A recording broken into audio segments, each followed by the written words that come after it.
The morning sun painted the sky orange above New Haven Colony. Dr. Alex Mason packed his research bag with careful hands. He put in sample containers, a small scanner, and some snacks. His 7-year-old son Jake watched from the kitchen table, eating his breakfast. "Can I come with you today, Dad?" Jake asked. His eyes were bright with hope. Alex looked at his wife, Lisa. She was drinking coffee and reading reports on her tablet. Lisa worked as the colony's communications officer. She kept everyone connected with Earth and other human settlements, the TIU. "Forest is safe enough," Lisa said.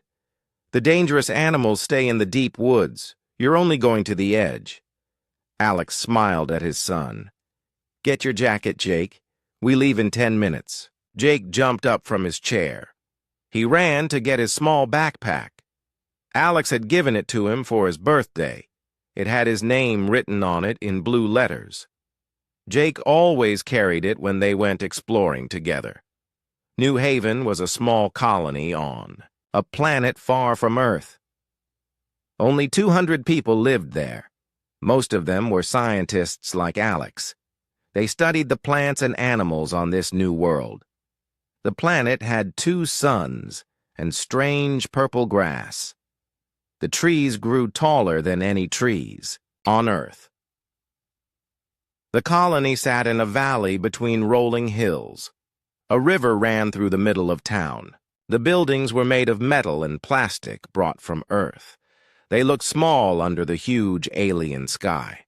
Beyond the town, thick forests stretched to distant mountains. Alex and Jake walked down the main street. They passed the medical center, where Dr. Karen White worked. They waved to Captain Ryan Torres, who was checking the security fence. The fence kept the dangerous animals away from town. "Dad, what are we looking for today?" Jake asked. "I found some interesting plants yesterday," Alex said. "They might be useful for making medicine. I need to collect samples and study them." They reached the edge of town. The security gate opened for them. The guard wrote their names in his book. He told them to be back before dark. Alex promised they would return by afternoon. The forest was quiet and peaceful. Birds sang in the trees above them. Small animals ran between the bushes. Jake loved these trips with his father. He learned about plants and animals. He learned how to be careful and watch for danger. They walked on a narrow path through the trees. The path was made by other scientists who came this way often. It was safe and well marked. Alex had walked this path many times before. "Look at this flower, Jake," Alex said. He stopped beside a bush with bright red flowers. "See how it opens and closes? It's reacting to the sunlight." Jake watched the flower carefully. He took out a small notebook from his backpack. He drew a picture of the flower and wrote notes beside it. Alex had taught him to record everything he saw. They walked deeper into the forest. The trees grew thicker here. Less sunlight reached the ground. The air smelled of damp earth and growing things. Strange insects buzzed around them. Some were as big as Jake's hand. High above them, something moved through the trees. It moved, quietly, like a shadow. Alex and Jake did not see it. The creature had been watching them since they left the town. It was hungry, and it had been hunting for days. The Vorthak was 12 feet tall when it stood up. Its body was covered in dark, scales that helped it hide in shadows. It had long arms with claws as sharp as knives. Its teeth could bite through metal. Its eyes glowed yellow in the dark. The Vorthak had lived on this planet for millions of years. It was the top hunter in these forests. Nothing could fight it and win. It usually hunted large animals that lived in herds, but food had been hard to find lately. The creature was very hungry. It watched the 2 humans walking below. The big one looked strong, but the small one looked weak and easy to catch. The Vorthak had never eaten a human before, but meat was meat, and it needed to eat. Alex found the plants he was looking for. They grew in a small clearing where more sunlight came through the trees. The plants had thick green leaves and white flowers. They grew close to the ground in dense patches. "Stay close, Jake," Alex said. "I need to concentrate on this work." Alex knelt down beside the plants. He took out his tools and began to cut samples. He put each sample in a different container. He wrote labels for each one. This work took careful attention. Jake walked around the clearing looking at everything. He found interesting rocks and pretty leaves. He saw a small stream running through the trees. The water was clear and cold. He could see tiny fish swimming in it. The boy was so interested in everything around him that he walked farther from his father. He followed the stream to see where it went. The sound of the water covered the small noises he made walking. Alex was focused on his work. He had found something very interesting about these plants. They seemed to have healing properties. If he was right, they could help sick people back on Earth. He took many pictures and made detailed notes. The Vorthak saw its chance. The small human was alone now. The big human was busy and not watching. The creature moved through the trees like a silent ghost. Its claws did not make any sound on the soft ground. Jake knelt beside the stream, watching the fish. They were different colors. Some silver, some gold, some with bright blue stripes. He wanted to show his father, but Alex was still working with the plants. A shadow fell over Jake. He looked up, expecting to see a cloud covering the sun. Instead, he saw something that made his heart stop. The Vorthak stood behind him, its yellow eyes staring down at him. Its mouth was open, showing rows of sharp teeth. Jake tried to scream, but no sound came out. He tried to run, but his legs would not move. The creature was too big, too fast, too frightening. The Vorthak reached down with one massive clawed hand. It grabbed Jake around the waist. The boy was so small that the creature could hold him in one hand. Jake's feet kicked in the air, but he could not break free. "Dad!" Jake finally screamed. "Dad, help me!" Alex heard his son's voice and looked up from his work. He saw the massive creature holding Jake. For a moment, Alex could not believe what he was seeing. Then fear and anger filled his heart. "Let him go!" Alex shouted. He ran toward the creature, but it was already moving away.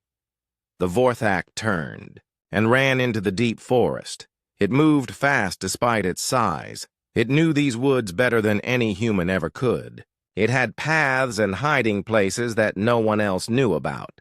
Alex ran after them, crashing through bushes and jumping over fallen logs. But the creature was too fast. Soon, he could not see them anymore.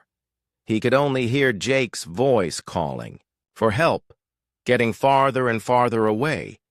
Then even that sound was gone. The forest was quiet again. Alex stood alone among the trees, breathing hard. His son was gone, taken by something that should not have existed in these safe woods.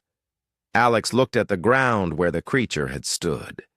He saw claw marks in the soft earth. They were bigger than his hand. He knew then that Jake was in terrible danger. He had to get help, and he had to get it fast. Alex ran back toward town as fast as he could. His heart was beating so hard it hurt. Branches scratched his face and arms, but he did not slow down. He had to get help for Jake. Every second mattered now. He burst through the security gate, startling the guard. "My son!" Alex gasped, trying to catch his breath. "Something took my son! A huge creature in the forest!" The guard looked confused. "What kind of creature? Are you sure?" "Call Captain Torres right now," Alex shouted. It was 12 feet tall with claws and yellow eyes. It grabbed Jake and ran into the deep woods. The guard pressed his radio button. Captain Torres to the main gate. Emergency. Dr. Mason says something attacked his son. Within minutes, Captain Torres arrived with 3 security officers.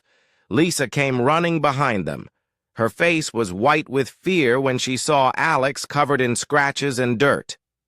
"Where's Jake?" she asked, looking around frantically. "It took him," Alex said. His voice was shaking. "A Vorthak. I saw it grab him and run into the forest." Captain Torres frowned. "Vorthaks don't come this close to town. They stay in the deep mountains where they hunt the big animals." "Well, this one didn't," Alex snapped. "It has my son right now." Lisa grabbed Alex's arm. "Are you hurt? Did it attack you too?" "No, it only wanted Jake," Alex said. "It grabbed him while I was working. I tried to follow, but it was too fast." Captain Torres organized his team quickly. He called all available security officers back to base. He sent messages to the other human settlements asking for help. He contacted the orbital station and asked them to use their scanners to look for heat signatures in the forest. "Dr. Mason, I need you to show us exactly where this happened," the captain said. "Can you lead us back there?" Alex nodded. "Yes, but we need to hurry. Vorthaks usually eat their prey within a day." Lisa made a sound like she was going to be sick. Alex put his arm around her. "We'll find him," he promised. "Jake is smart and brave. He'll find a way to survive." The search team gathered their equipment. They brought tracking devices, medical supplies, and heavy weapons. They had never hunted a Vorthak before, but they knew the creatures were extremely dangerous. Dr. Karen White joined the team as their medic. She brought extra medical equipment for Jake. "How badly was he hurt when it grabbed him?" she asked Alex. "I don't think he was bleeding," Alex said. "But he was scared. He screamed for me to help him." The team moved out toward the forest. They walked fast but carefully. Captain Torres sent 2 officers ahead to scout. He kept the others in a tight group around Alex and Lisa. Meanwhile, deep in the forest, Jake was waking up. His head hurt badly. He was lying on hard stone in almost complete darkness. The air smelled strange, like old meat and animal fur. Jake sat up slowly and looked around. He was in some kind of cave. Light came from an opening far above him. The walls were rough rock covered with strange marks. Bones were scattered on the floor around him. The boy tried not to panic. His father had taught him to stay calm in dangerous situations. "Think first, then act," Alex always said. Jake took deep breaths and tried to understand where he was. He could hear something breathing nearby. Something big. Jake turned his head and saw 2 yellow eyes watching him from the shadows. The Vorthak was there, sitting against the far wall of the cave. Jake expected the creature to attack him right away, but it just sat there, staring at him. It seemed to be waiting for something. Maybe it was not hungry yet. Maybe it was saving him for later. The boy slowly reached for his backpack. It was still on his shoulders. The Vorthak watched, but did not move. Jake opened the pack and took out his water bottle. He was very thirsty. He drank some water, keeping his eyes on the creature. The Vorthak tilted its big head to one side, like it was curious about what Jake was doing. This was not how prey usually acted. Jake looked around the cave more carefully. It was bigger than he first thought. Tunnels led off in different directions. This was not just a cave, it was the creature's home. The Vorthak had brought him to its lair. Back in the forest, the search team reached the clearing where Alex had been working. The captain's officers spread out to look for tracks. They found the claw marks Alex had seen, and more signs of the creature. "The tracks go north," Officer Sam Brooks reported. Sam was the colony's best tracker. He could follow almost any trail. It's moving toward the high country where the caves are. How far? Captain Torres asked. Maybe 10 miles, Sam said. But the terrain gets rough up there. We'll have to go on foot most of the way. Lisa looked up at the sky. The afternoon was getting late. How long will it take us to reach the caves? If we push hard, we can get there before dark, Sam said. But we'll need lights for searching inside the cave system. The team started moving north following the Vorthax trail. The creature had not tried to hide its tracks. It felt safe in its own territory. It did not expect humans to follow it into the dangerous high country. As they walked, Alex told the others everything he knew about Vorthax. They're apex predators, he said. They hunt alone, and they're incredibly strong. Their claws can cut through almost anything. What about their behavior? Captain Torres asked. How do they treat their prey? Alex hesitated. He did not want to scare Lisa more than she already was. They usually kill quickly, he said quietly. They don't like their food to suffer. But Jake was not suffering. He was exploring the cave, trying to understand his situation.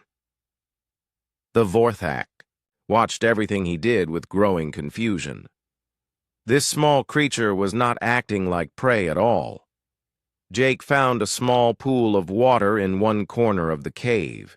It was fed by water dripping from the ceiling. The water looked clean and cold. Jake cupped some in his hands and drank it. It tasted better than the water from his bottle. The Vorthak made a low rumbling sound. Jake looked at it nervously. But the creature was not threatening him. It seemed to be trying to communicate something. Jake noticed that the Vorthak was not sitting normally. It was leaning to one side, favoring its left flank. When the creature moved slightly, Jake saw something that surprised him. There was a wound on the Vorthak's side. It was infected and looked very painful. The boy had seen wounds like this before. His father had treated injured animals at the research station. This wound needed cleaning and medicine, or it would get worse. Jake did something that would have amazed the search team. He stood up slowly and took a step toward the Vorthak. The creature tensed, ready to strike, but Jake did not run or attack. He just stood there looking at the wound. "You're hurt," Jake said softly. "That looks really bad." The Vorthak did not understand the words, but it understood the tone. This small creature was not afraid anymore. It was concerned.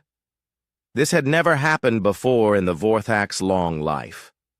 Jake took another step closer. The creature could have killed him with one swipe of its claws. Instead, it just watched as the boy examined the infected wound from a safe distance. "My dad could fix that," Jake said. "But he's not here right now." The Vorthak made another rumbling sound. This time it sounded less threatening and more like a question. The creature was beginning to wonder if this small human might be different from other prey animals. Outside, the search team was making good progress. They followed the trail through thick woods and up rocky slopes. The Vorthak's tracks were easy to see in the soft ground between the rocks. "We're getting close," Sam reported. "The tracks are fresher here, maybe only a few hours old." Captain Torres checked his watch. "We have 2 hours of daylight left. Let's push harder." The team increased their pace. They all knew that Jake's life depended on reaching him soon. None of them knew that in the cave ahead, something unprecedented was beginning to happen between a human child and an alien predator. Jake sat on the cave floor, studying the Vorthak's wound. The infection was getting worse. Green pus leaked from the cut, and the skin around it was hot and swollen. The creature was clearly in pain, but it was trying to hide it. You need help, Jake said quietly. If that doesn't get cleaned, you could die. The Vorthak tilted its massive head. It had never heard such sounds from prey before. Usually, captured animals made noise from fear or pain. This small human was making different sounds. Calm sounds. Caring sounds. Jake slowly took off his jacket. He tore a piece of cloth from his shirt sleeve. The Vorthak tensed, watching every movement. But Jake moved very slowly, showing he was not trying to escape or attack. The boy walked to the small pool of water. He dipped the cloth in the cold, clean water. Then he turned back toward the Vorthak. This was the dangerous part. He needed to get close to the creature's wound. I want to help you, Jake said softly. My dad taught me how to clean cuts. This will make you feel better. He took one step toward the Vorthak. The creature's yellow eyes watched him carefully. Its claws scratched the stone floor, ready to strike. But something in the boy's voice made it hesitate. Jake took another step. Now he was close enough for the Vorthak to grab him easily. Instead, the creature just watched. It was confused by this strange behavior. In millions of years of hunting, nothing like this had ever happened. Easy, Jake whispered. I'm not going to hurt you. He reached out slowly with the wet cloth. The Vorthak could smell the clean water and the boy's scent. There was no fear smell anymore. Just the clean smell of someone who wanted to help. Jake gently touched the cloth to the edge of the wound. The Vorthak flinched, but did not pull away. The cool water felt good on the hot, infected skin. Jake began to carefully clean away the pus and dirt. The creature made a low rumbling sound. But this time it was not threatening. It sounded almost like a cat purring. The Vorthak was experiencing something new. Comfort from another living being. Outside the cave, the search team was climbing through rocky terrain. The trail was harder to follow here, but Sam Brooks kept finding signs. A claw mark on a tree. Disturbed rocks. A few drops of blood on the ground. The blood is fresh, Dr. White said, examining the drops. Someone is hurt. Alex felt his heart sink. Is it Jake's blood? Sam looked at the trail more carefully. I don't think so. The blood. Drops are too high up. They came from something much taller than your son. The creature is wounded, Captain Torres realized. That might slow it down. They climbed higher into the mountains. The air was getting thinner and colder. Strange birds flew overhead, making harsh cries. These were not the safe woods near the colony. This was wild country where dangerous things lived. Lisa struggled to keep up with the others.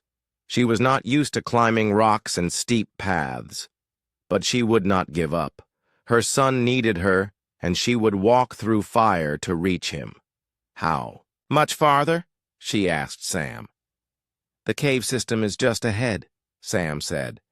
Maybe another mile. In the cave, Jake had finished cleaning the Vorthak's wound.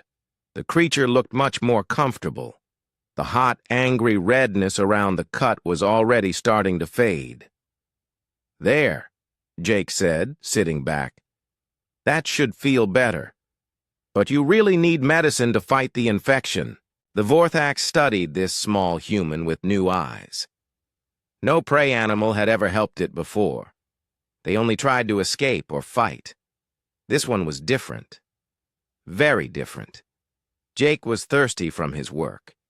He went back to the water pool and drank. Some more. Then he shared some food from his backpack. He had crackers and dried fruit that his mother had packed for the trip. Are you hungry? Jake asked the Vorthak. He held out a cracker. The creature sniffed the strange food. It smelled plant-like, not like meat. Vorthaks only ate meat. But the gesture was clear.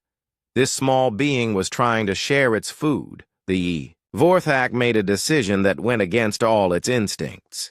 Instead of eating this strange prey, it would protect it.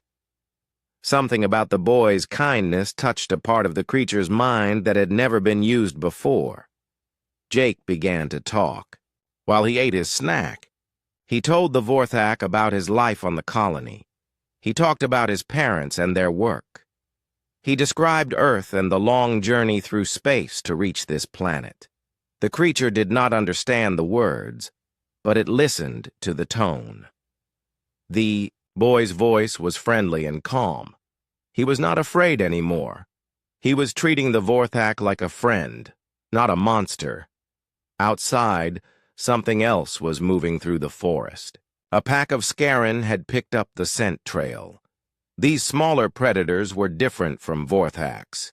They hunted in groups and killed for fun, not just for food. There were 6 Scaran in this pack. Each one was about the size of a large wolf, but with longer claws and bigger teeth. They moved silently through the trees, following the same trail the humans were using. The Scaran had smelled blood and knew something was wounded ahead. Wounded prey was easy prey. They planned to steal whatever the Vorthak had caught. Sam Brooks was the first to notice the new tracks. "Captain," he called quietly, "we have a problem. Something else is following this trail." Captain Torres came over to look. The new tracks were smaller than the Vorthaks, but there were many of them. "Pack hunters," he said grimly. "Scaran," Alex identified. "They hunt in groups. If they reach Jake before we do—" He did not finish the sentence. Everyone knew that Scaran were even more dangerous than Vorthaks. They were cruel and smart. They would not just kill quickly. They would make it last. "We need to move faster," Captain Torres decided, "even if it means taking risks." The team broke into a run, jumping over rocks and sliding down steep slopes. They had to reach the caves before the Scaran pack did. Time was running out. In the cave, Jake was exploring the tunnels that led deeper into the mountain. The Vorthak followed him slowly, still favoring its wounded side. The creature had decided to stay close to this strange little human. Jake found drawings on the cave walls. They were very old, made by some ancient people who had lived here long ago. The drawings showed hunters and animals.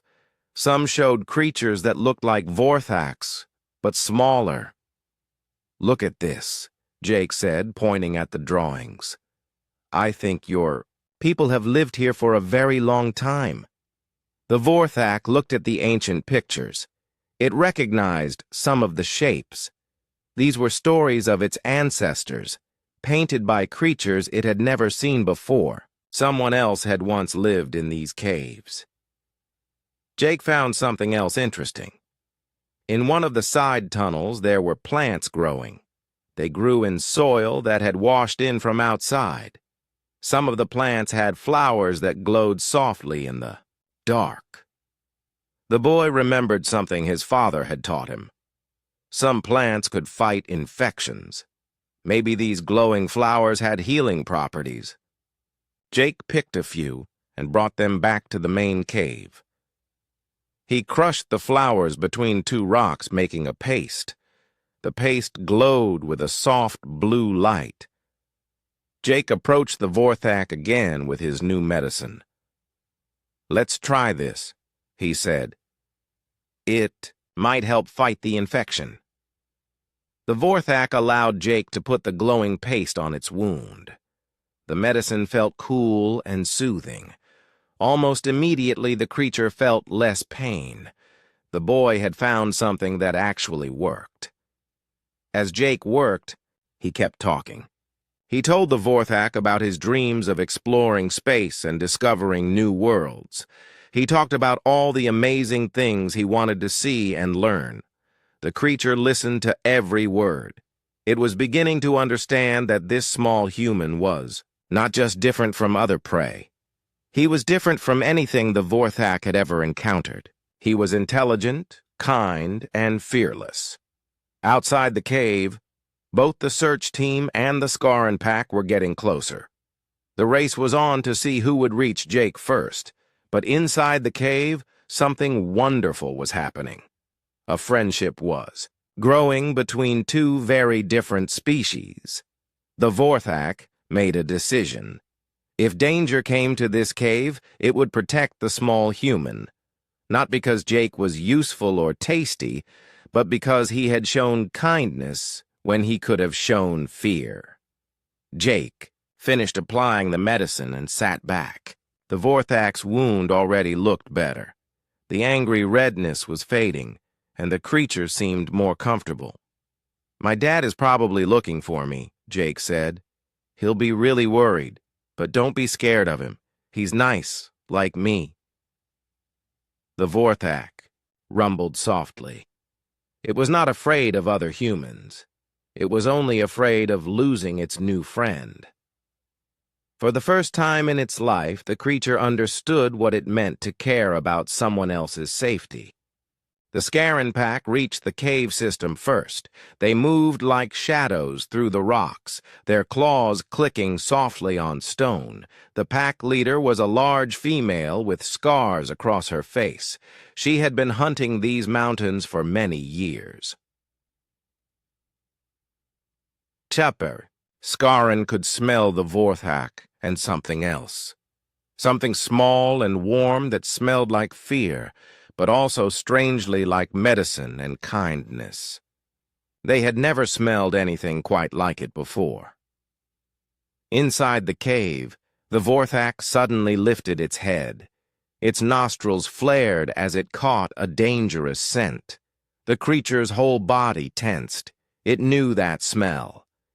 Scaran were coming, and they were close. Jake noticed the change in his new friend immediately. "What's wrong?" he asked. The Vorthak made a low, growling sound. It moved to stand between Jake and the cave entrance. Every muscle in its body was ready for battle. The creature's claws extended to their full length. Jake heard sounds from outside. Scratching, clicking, soft footsteps on rock. Something was coming down the tunnel toward them. Several somethings. "Are those your friends?" Jake whispered. The Vorthak shook its massive head. These were not friends. These were enemies. The creature had fought Scaran packs before. They were fast, smart, and cruel. They would kill both the Vorthak and the boy just for fun. The first Scaran appeared at the cave entrance. It was smaller than the Vorthak, but looked much meaner. Its teeth were bared in a hungry grin. Its yellow eyes gleamed with cruel intelligence. More Scaran appeared behind the first one, 6 of them in total. They spread out to surround the Vorthak and Jake. They moved with the coordination of experienced pack hunters Jake had never seen Scaran before, but he knew danger when he saw it. These creatures were different from his gentle Vorthak friend. They wanted to hurt him. He could see it in their eyes. The Vorthak roared a challenge at the pack. The sound echoed through the cave like thunder. It was warning them to stay away from the boy. But the Scaran only laughed with harsh barking sounds. The pack leader spoke to her followers in their own language. It sounded like rocks grinding together. She was telling them to take the Vorthak down first. Then they could play with the small human. Jake pressed himself against the cave wall. He was scared now, but not for himself. He was scared for his friend. The Vorthak was still hurt from its infected wound. It could not fight at full strength. "There are too many of them," Jake said quietly. "You can't fight them all." But the Vorthak had already made its choice. It would rather die protecting Jake than live knowing it had abandoned him. The creature had learned something new from the boy's kindness, the meaning of loyalty. The first Scaran attacked. It leapt at the Vorthak's throat, trying to bring down the larger creature quickly, but the Vorthak was ready. It caught the attacker in midair and threw it against the cave wall. Two more Scaran attacked from different sides. The Vorthak spun around, using its long arms to keep them at bay. Its claws raked across one attacker's ribs, drawing blood. The injured Scaran yelped and backed away, but the pack was smart. While the Vorthak fought the attackers in front, another Scaran circled around behind. It was going for Jake, thinking the boy would be easy prey. Jake saw it coming.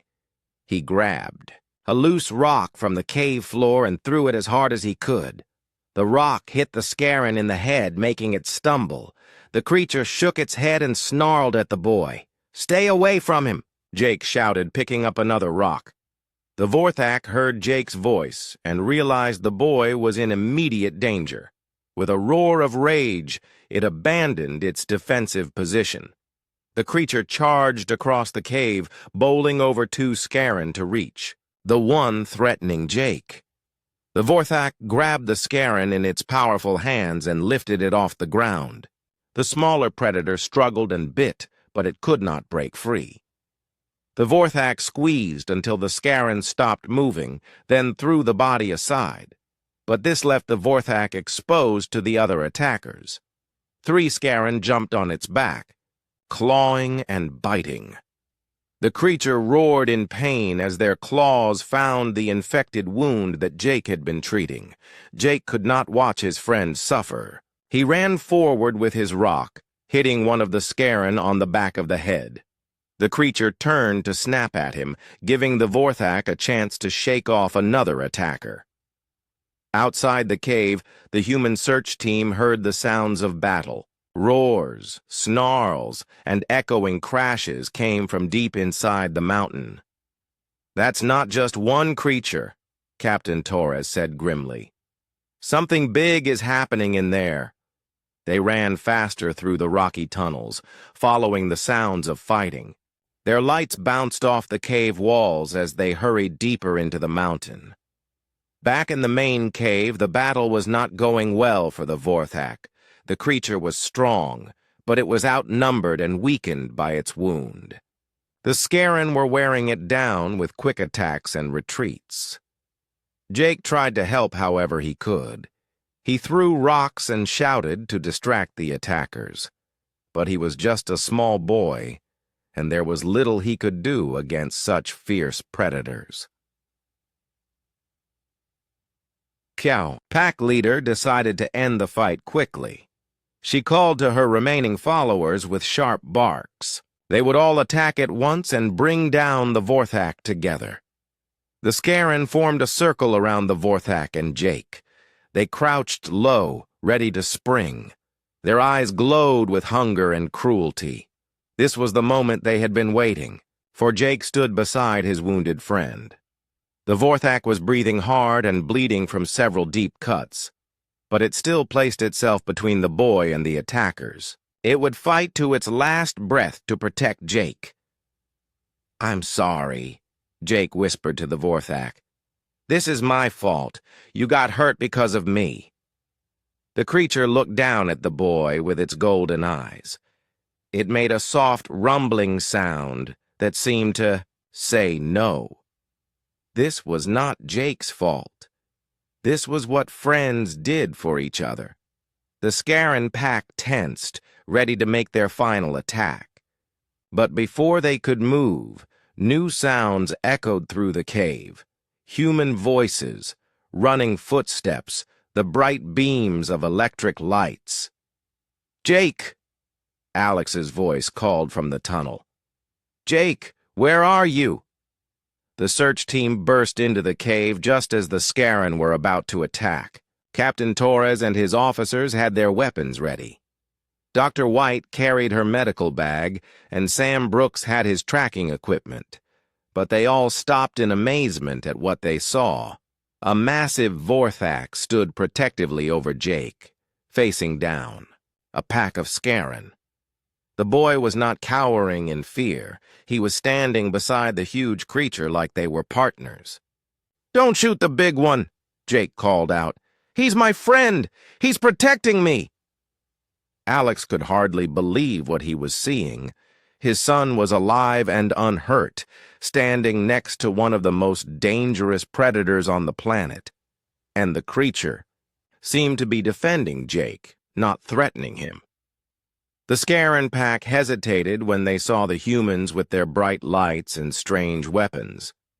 These were unknown threats. The pack leader snarled and began backing toward a side tunnel. Captain Torres raised his weapon. "Everyone stay calm. Jake, can you move away from the big creature?" "No," Jake said firmly. "He saved me from these bad ones. He's hurt and needs help." The Vorthak looked at the humans with wary eyes. It could smell their fear and aggression. But it also saw that the boy was happy to see them. These must be Jake's pack, come to help him. The Scaran pack leader made her decision. This fight had too many unknown factors now. She barked orders to her followers, and they began retreating through the side tunnels. They would find easier prey elsewhere.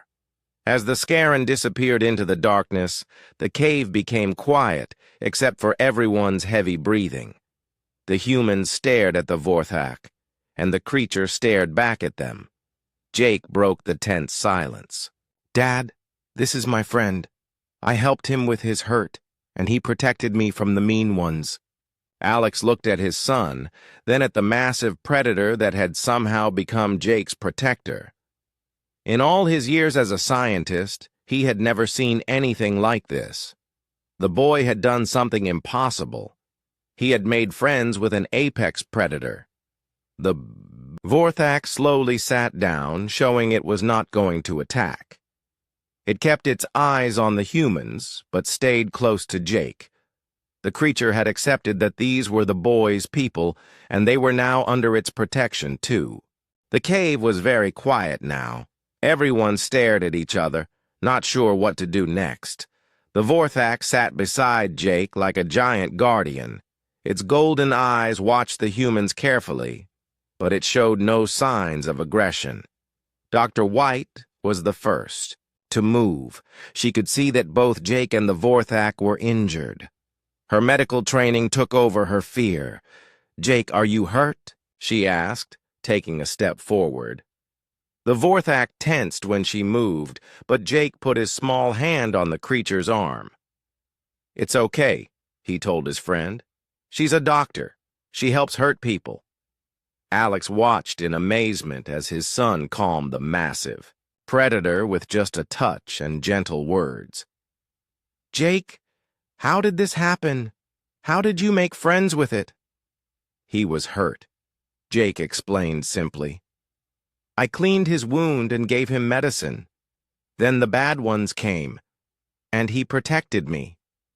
Lisa had tears in her eyes as she looked at her son. He was alive and safe, but he was also changed.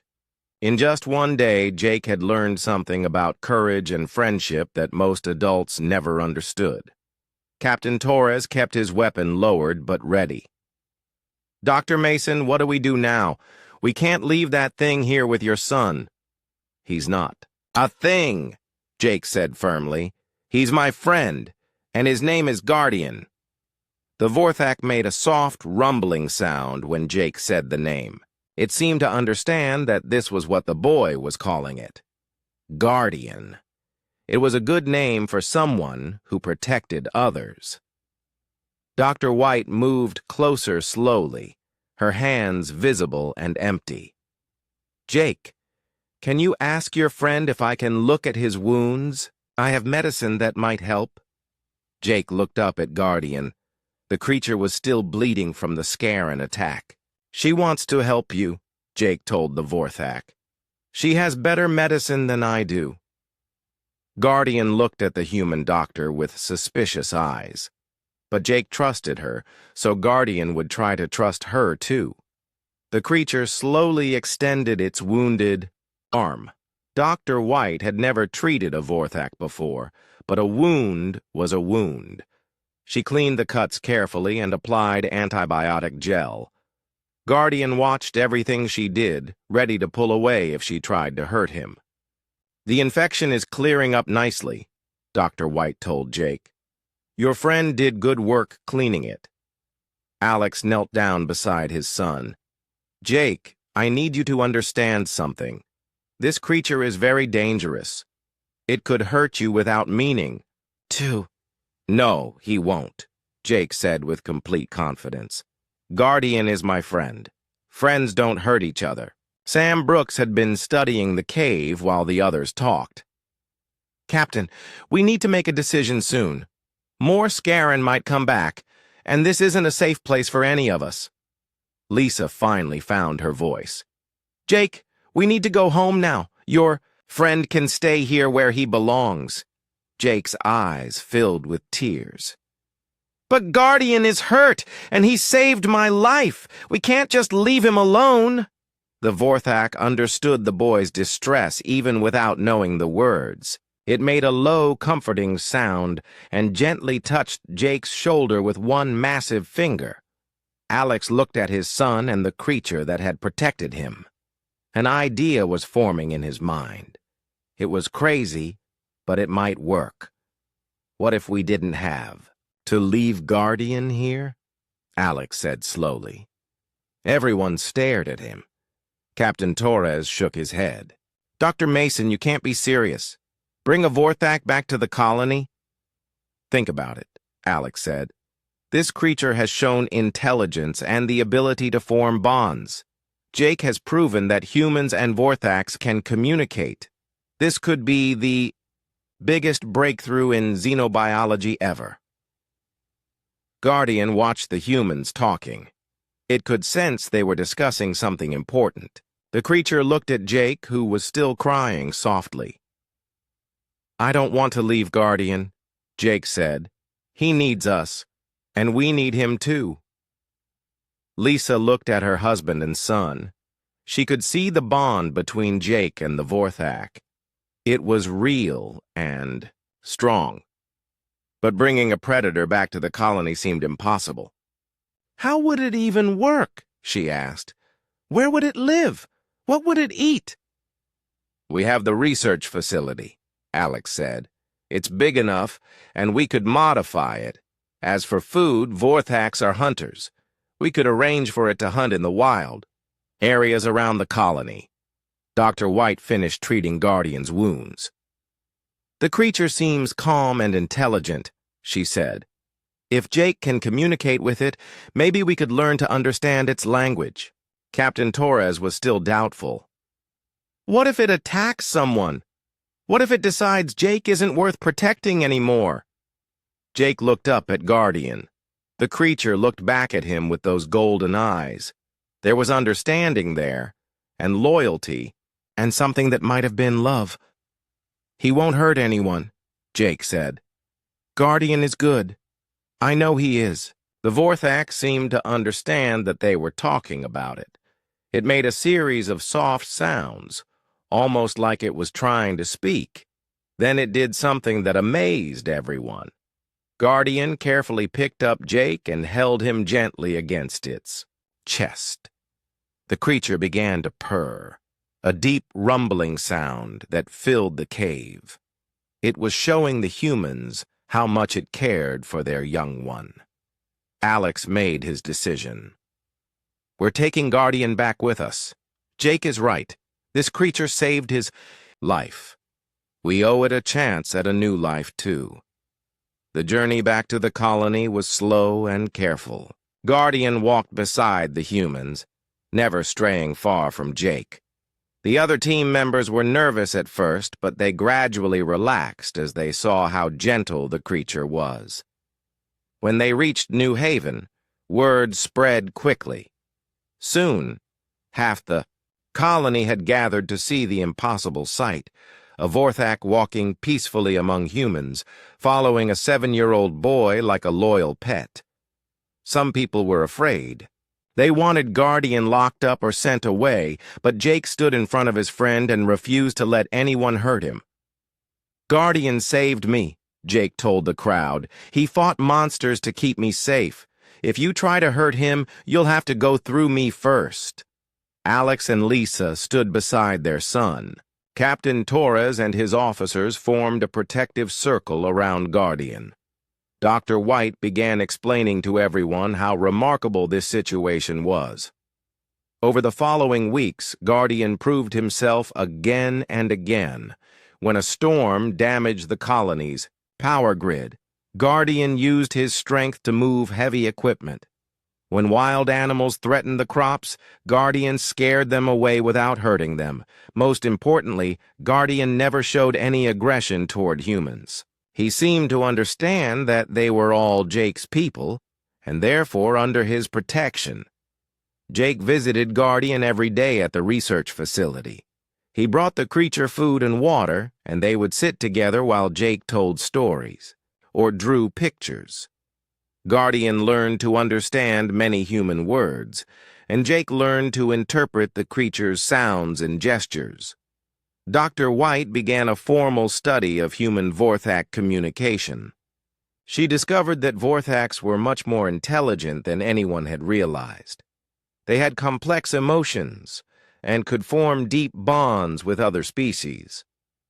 Lisa started documenting everything about Guardian's behavior and Jake's relationship with him.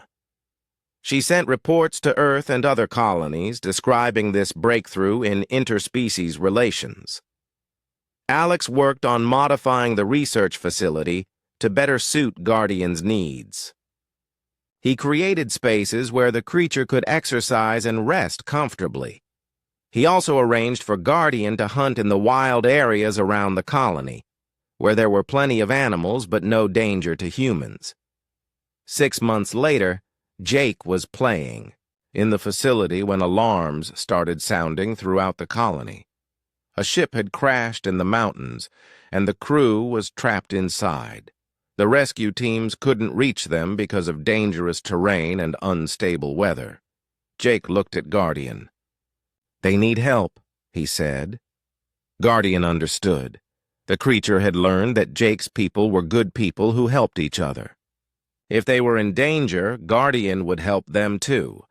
The rescue mission that followed became legendary throughout human space. Guardian carried rescue equipment through terrain that no human could cross. The creature's strength and sure footing saved the lives of 12 people that day. When they returned to the colony, the crash survivors stared in amazement at the massive creature that had helped save them. One of them was a reporter who sent the story across human space. Soon, New Haven became famous as the place where humans and Vorthaks had learned to live together.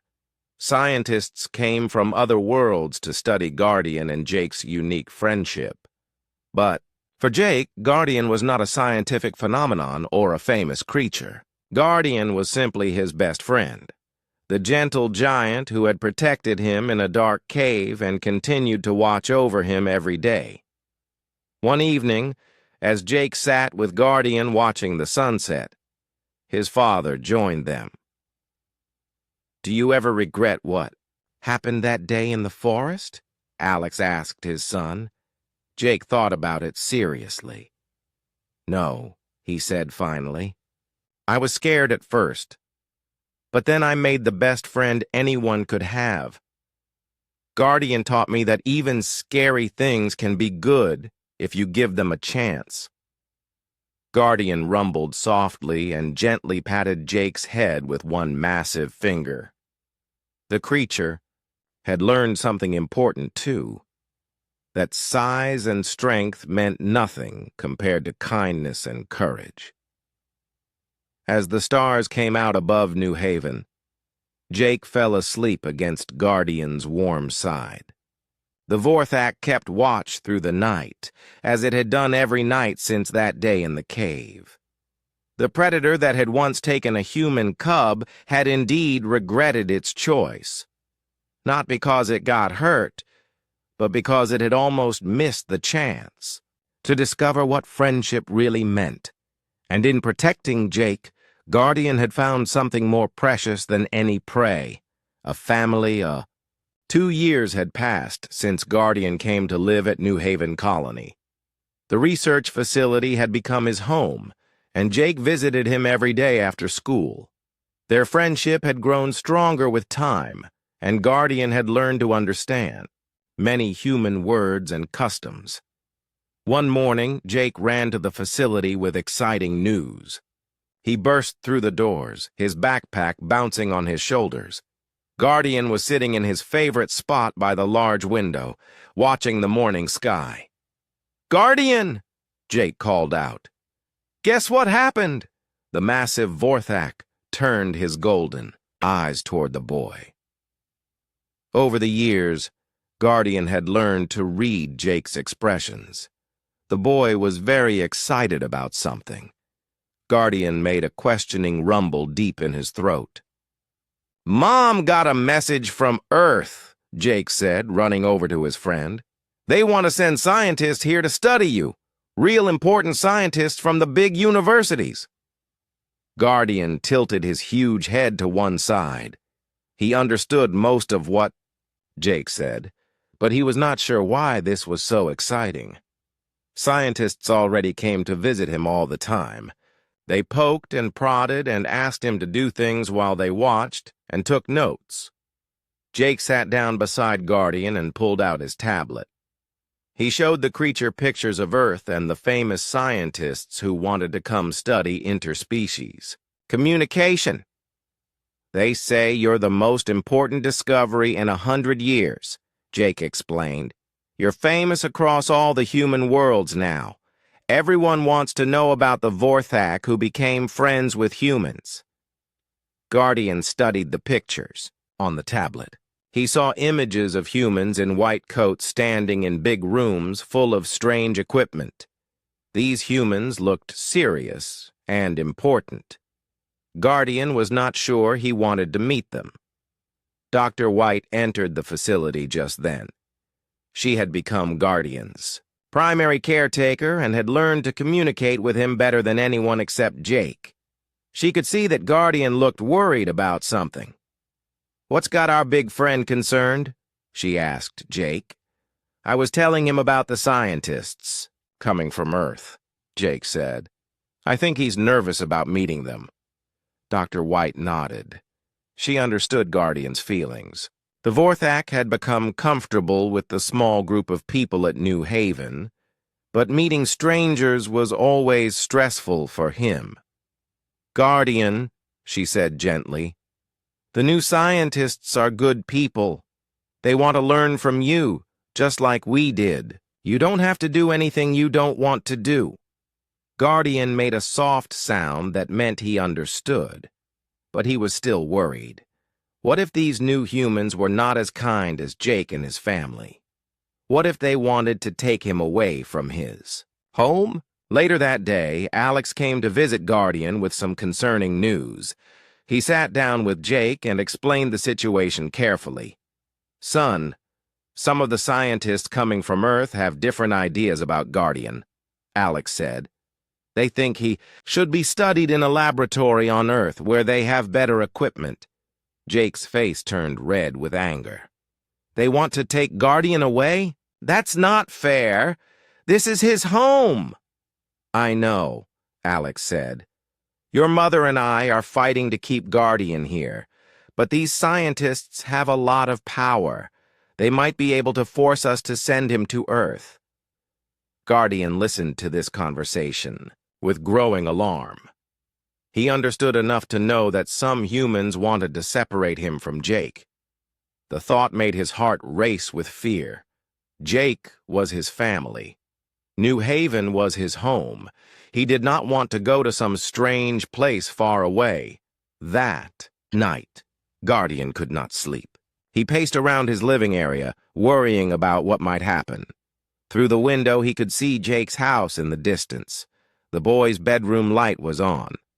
Guardian knew Jake was probably worried, too.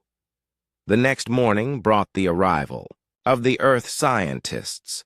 3 ships landed at the colony's spaceport, carrying 25 researchers and their equipment.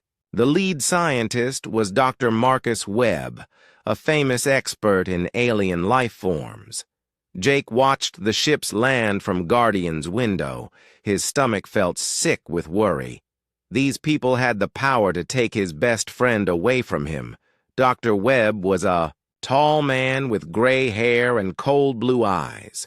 He wore an expensive suit and carried himself like someone used to getting his way. When he met with the colony leaders, he made his intentions clear.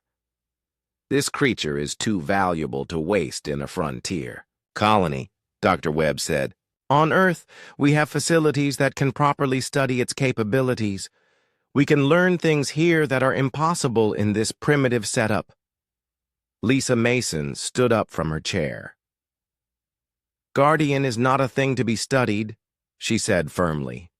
He's a living being with feelings and friendships. He's happy here. Dr. Webb smiled coldly.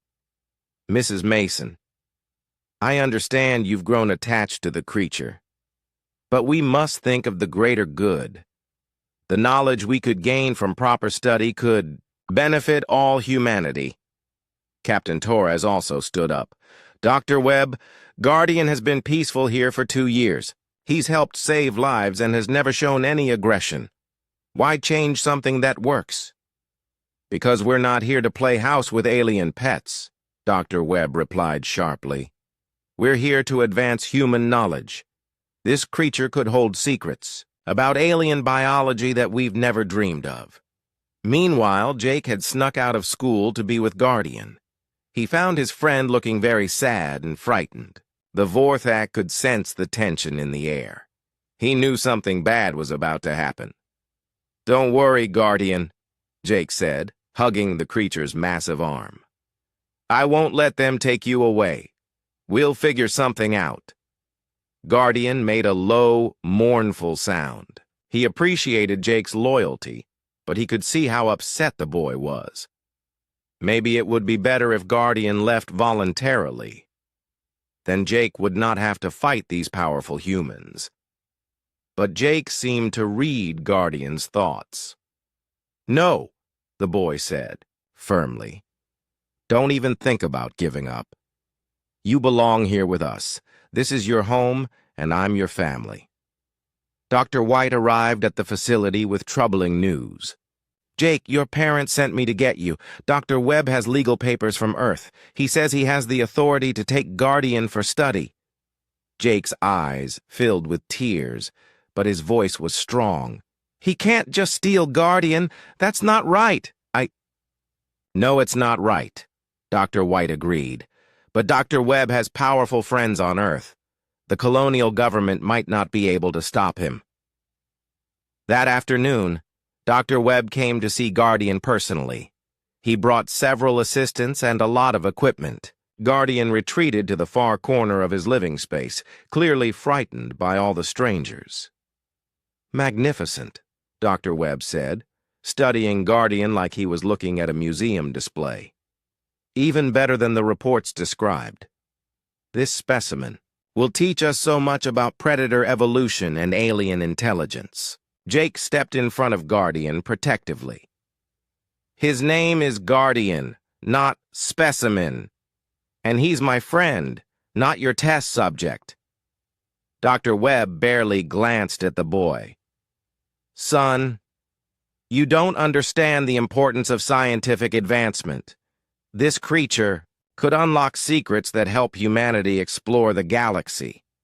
Guardian already helps humanity, Jake said bravely. He saves people and protects the colony. He doesn't need to be locked up in some laboratory. Dr. Webb gestured to his assistants. Begin setting up the scanning equipment. I want a complete biological analysis before we transport the creature. Guardian watched the humans setting up strange machines around his home. The devices made beeping sounds and flashed with colored lights.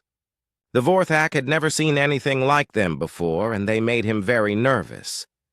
Jake stayed close to Guardian, trying to comfort his frightened friend. It's okay, he whispered. These are just machines. They can't hurt you. But Guardian was not afraid of the machines. He was afraid of what they represented. These humans wanted to study him like he was not a real person with feelings and thoughts. They wanted to take him away from everything he loved. As the day went on, more colonists came to show support for Guardian. They had all been helped by the gentle giant at some point. He had rescued people from accidents, scared away dangerous animals, and helped with heavy work around the colony. Sam Brooks, the tracker who had helped find Jake 2 years ago, spoke up during a town meeting. Guardian has earned his place here. He's saved more human lives than most humans have. He deserves to stay with his family. But Dr. Webb had powerful backing from Earth. He showed legal documents that gave him authority over alien specimens of scientific importance. The colonial government was not strong enough to fight the Earth authorities. That evening, as the sun set over New Haven, Jake sat with Guardian in the facility. Both of them knew that tomorrow might be their last day together. The boy tried to be brave, but tears rolled down his cheeks. Guardian gently wiped away Jake's tears with one massive finger. The creature made soft, comforting sounds.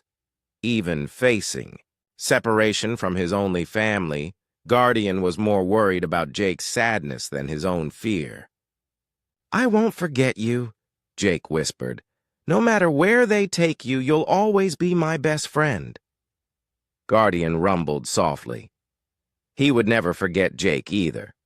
The boy had taught him about kindness, courage, and love. Even if they were separated, those lessons would stay with Guardian forever.